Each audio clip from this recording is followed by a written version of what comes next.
Yo, what's up? Chase Crawford, Joel Levinson here with Chris Lawrence, upcoming YouTube star on the panel Less Than Famous, which is featuring upcoming YouTube stars. And we were talking about social media handles. So, you wanted the Chris Lawrence handle and someone tried to sell it to you. Same thing happened with me. I wanted the @Chase handle, but Chase Bank has more money than me, right? So they just bought it all.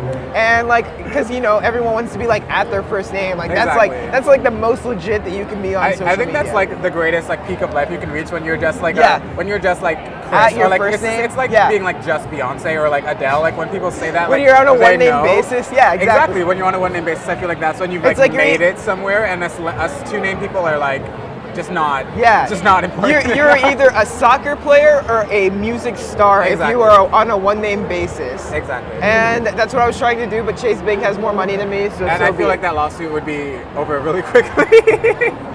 Definitely. So you make film?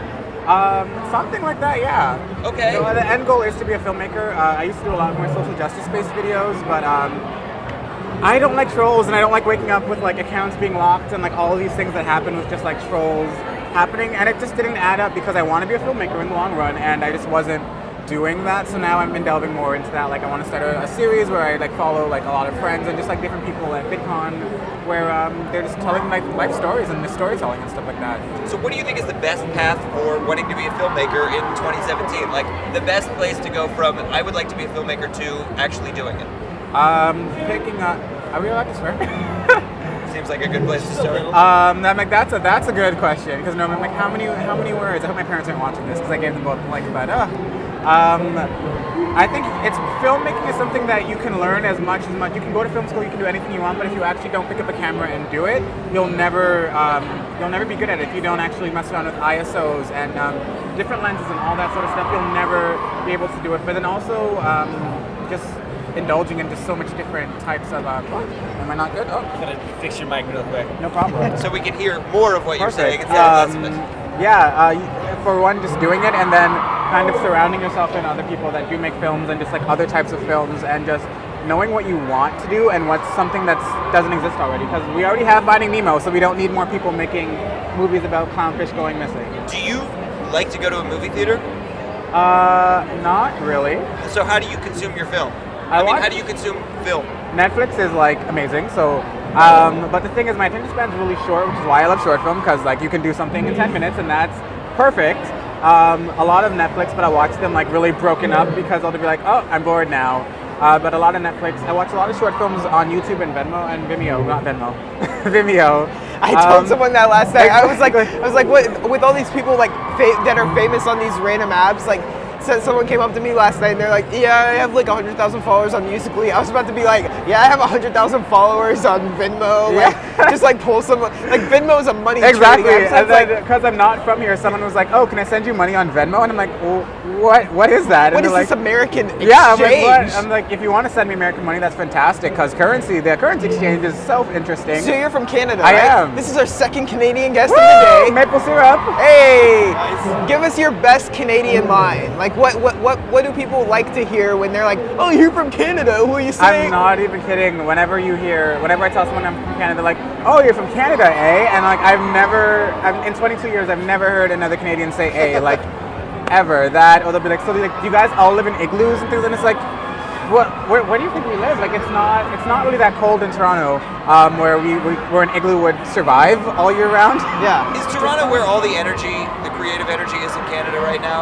Yeah, Toronto's got it. Vancouver is apparently, from what I'm hearing, is coming up with it as well. I guess because it's so close to LA, it's kind of just pouring over. But Toronto is doing amazing with just creators with 4L Entertainment and just so many people that just live in Toronto, and now there's a YouTube space out there in Toronto, so it's growing. Can you just talk about what your approach is to collaborating within the creator world in Toronto, and how you find people and how you connect, how you work together? I don't. All right, great. I don't. I've collabed a few times, but I'm just not a big fan, because something that I'm trying to do is not be on YouTube me as much anymore, just because I want to be that person behind the scenes and doing other things like that. And I don't know, I come to things like VidCon, and then there's people that simply just walk into the foyer and there's a bunch of screaming people, and that I don't want. I want to be able to go to the grocery store and pick up eggs and milk and all those things, and not be bothered at Yeah. all. I want to live that life. I'd love to have like not Tommy Lahren, oh God. I'd love to have Tyler Oakley's bank account, but I don't want to have like Tyler Oakley's life, essentially, which is I think what everybody wants. So I don't really do very many collabs. People have asked me at VidCon, and I'm kind of more so going to see one if it like actually agrees with who I am and is something that I'd want to do, not even just for like the promotion, because promotion's great, but if it doesn't like coincide with who I am as a person, I don't want to do it. But then also people that I'm asking for the web series that I'm starting, I've just been asking people who I think like are just really great and have stories that are worth being told. So are you vlogging your experience here this weekend? I'm not. You're not? Because Okay. it's so much. I vlogged when I went to Buffer Festival, but it's just so tiring and so much, and they're not as interesting. I find for people that aren't like your immediate friends and like Yeah. your family that want to see it. So I've just been using Instagram stories a lot and putting like things like being here on Instagram stories.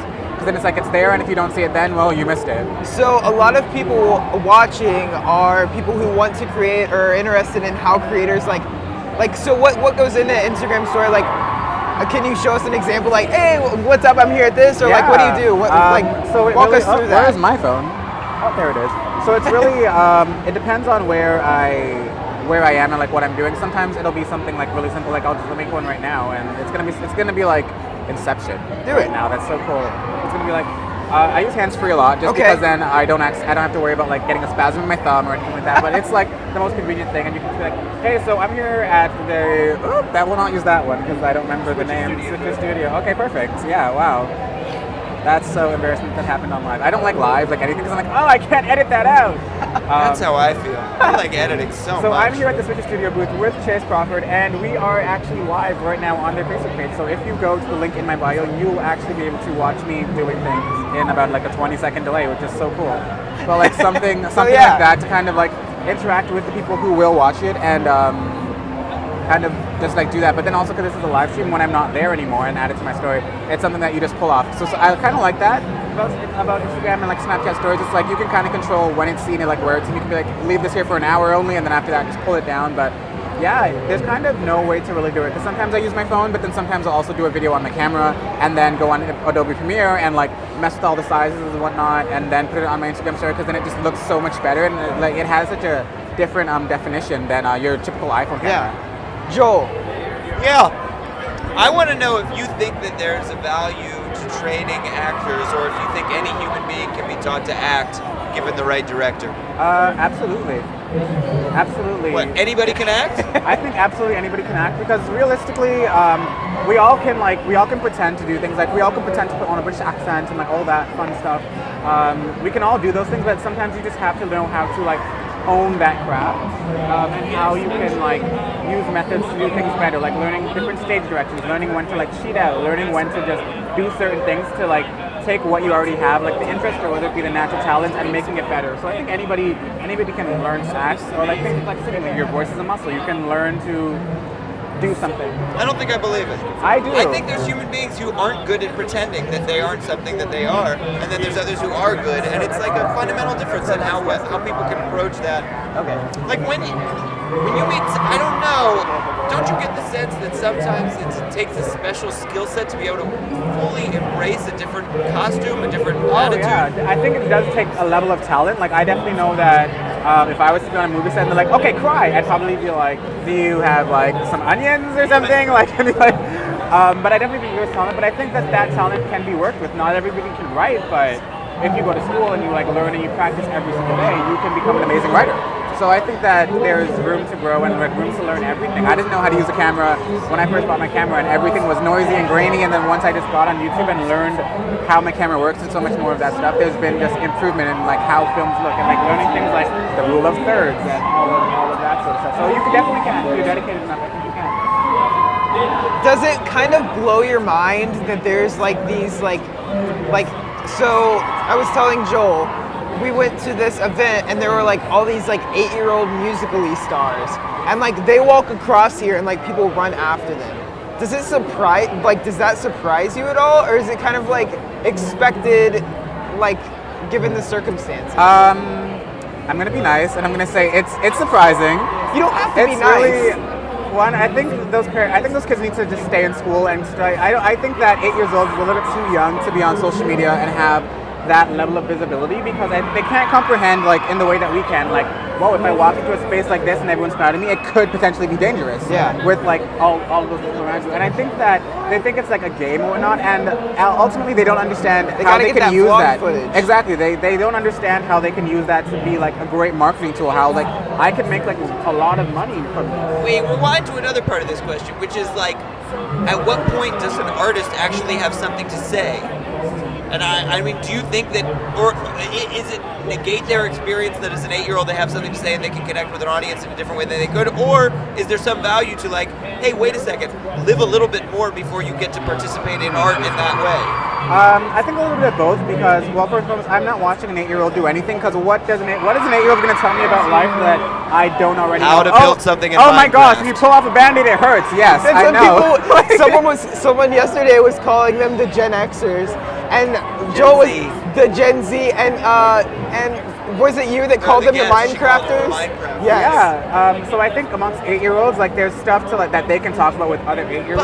Like Clash Royale. But their experience is obviously so valid that they are speaking to large audiences, which means that 8-year-olds are hearing something from them that they had not heard in previous generations. So maybe their art is valid in a way. Exactly, but then it's never been also I expressed. think it's a little bit dangerous because then I see like 8-year-olds like making musically videos to like Travis Scott songs about like doing Xanax and whatnot, and that's when I'm like, Yeah. this is getting a little It's bit like weird the- because they're like, do the I know you mask don't off. know what that means, but like your parents, like where are your parents? Yeah, they'll in do that like in that musically sense? for 'Cause- like Cash and Yeah, checks. That's exactly, where. like it's interesting. it's like Percocet, Molly Percocet. Exactly, Like, and what it's do you like- know about? Like, Yeah, like I hear it and I'm like, whoa, this is like a song that like my cousins are listening to when they're young, and like Yeah. there's children just like dancing and whatnot. yeah. We're reaching the end, so why don't you talk about what you've got going on that you want people to see and or where to see it? Right now, there's a lot going on. Well, first and foremost, if you're watching and you're at VidCon, I have a panel starting at 12:30 at the Fresh Faces stage. You should totally come there. It's going to be good. The questions are honestly amazing. The panel is so diverse. I'm actually the only boy on the panel. Beyond that, it's actually like women and non-binary people, so that's like amazing. There's so much intersectionality, which is something that I really fight for, and that's amazing. Beyond that, you can find me at most places at Chris Lawrence with 2 A's in Lawrence because someone hates me and doesn't want to give me the original Chris Lawrence, so you gotta substitute. But yeah, from there, everything can be found from there. All right, Great, Chris. good luck at the panel, man. Yes. Thank you. Good Thank luck, you. and thanks for joining us. Thank you so much for having me. Chris. Yes. Yes, Chris. Awesome.